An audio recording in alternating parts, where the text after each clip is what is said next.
Hello everyone and welcome to my presentation. I am your host, Mosier, and today we will be talking about a torn meniscus.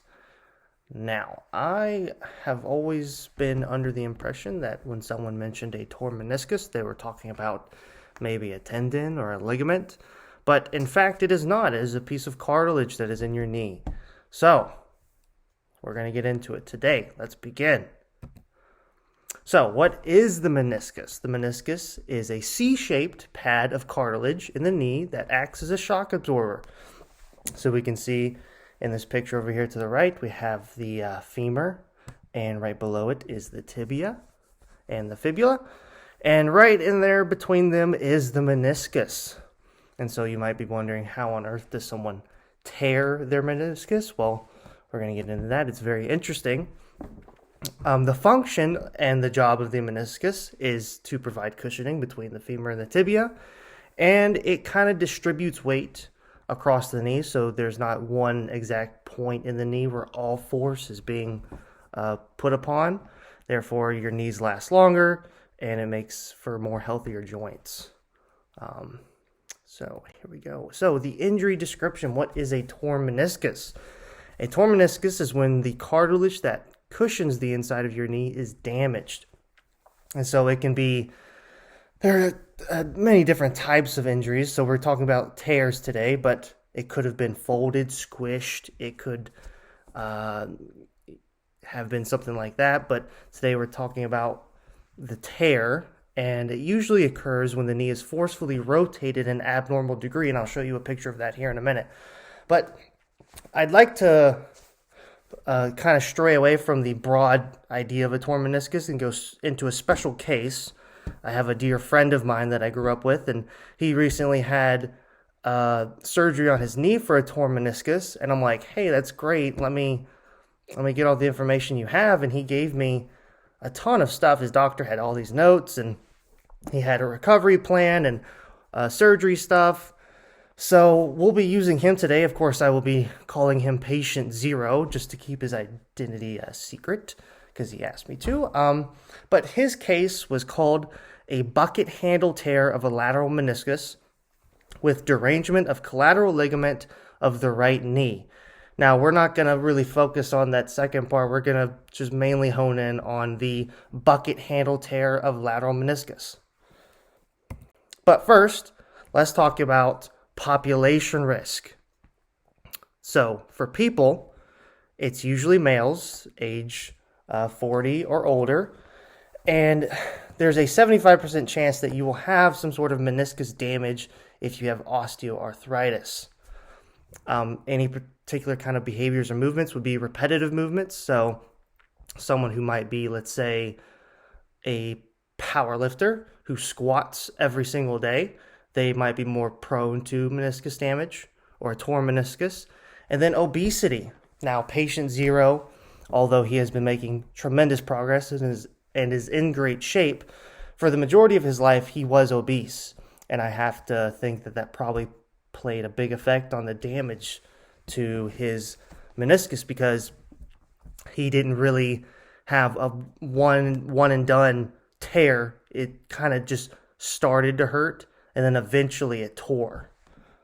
So sports, the most common, of course, football is where this injury occurs the highest. And just in general, more broader than that is contact sports. And then even broader than that is just in sports in general. Torn meniscus is very common, and it usually requires surgery, unfortunately. But sometimes you can recover without surgery, but it is quite rare. So this is our special case.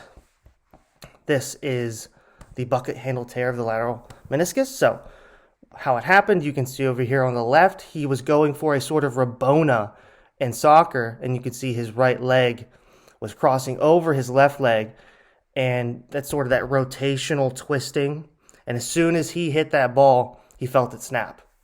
And so what is a bucket handle tear? So right here we have all these different types of tears of the meniscus, and his mostly resembles this top left one, the vertical longitudinal, So we have the inside of the meniscus, which is the medial side, but then the outside ring is called the lateral.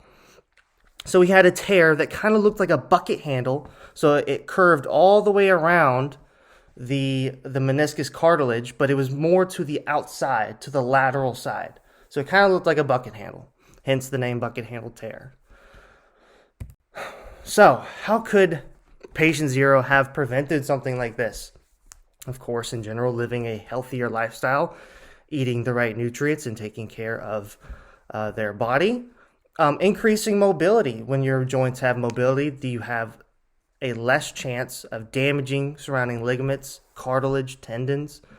And so it's overall just a good idea for you to be in the most flexible state as possible, not going beyond that into hyperextension, of course. And then, of course, strengthening surrounding muscles.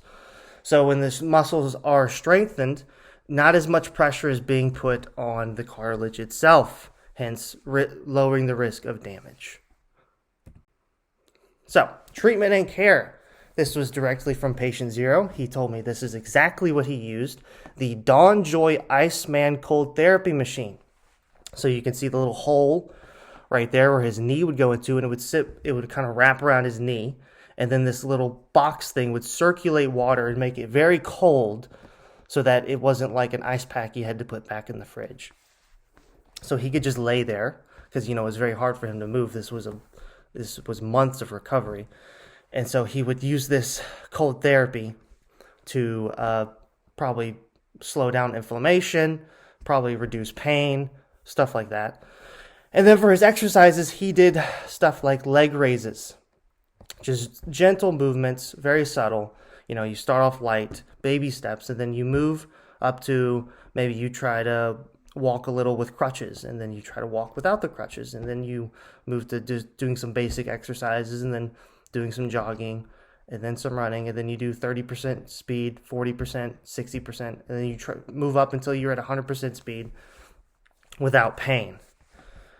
Now, he told me that he did not exactly use the RICE method. He used just rye. He did not do compression, of course. With surgery, you don't want to put a whole lot of pressure on the surrounding area. You simply wanted to allow it to heal by resting it, icing it, and elevating it. And of course, he took some very, very hardcore prescription medicine, which included a Tylenol, which is called acetaminophen, and he had to take those with meals. So, return to sport. He's only allowed to return after he had completed his recovery plan and had full control over his leg. Of course, he had to answer some questions in his head as he was beginning to return to sport. Could he sprint at full speed?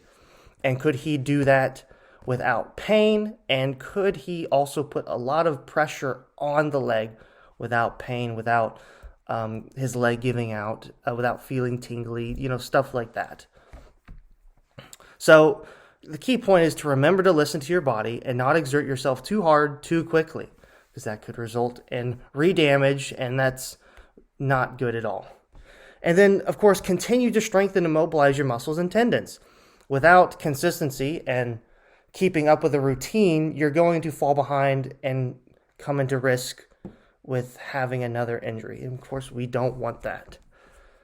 So that was patient 0. Those are the information I have for you today. Here is any citations, if you would like to look at any of the resources I used to make this presentation. And without further ado, I thank you all for listening, and I bid you a good day.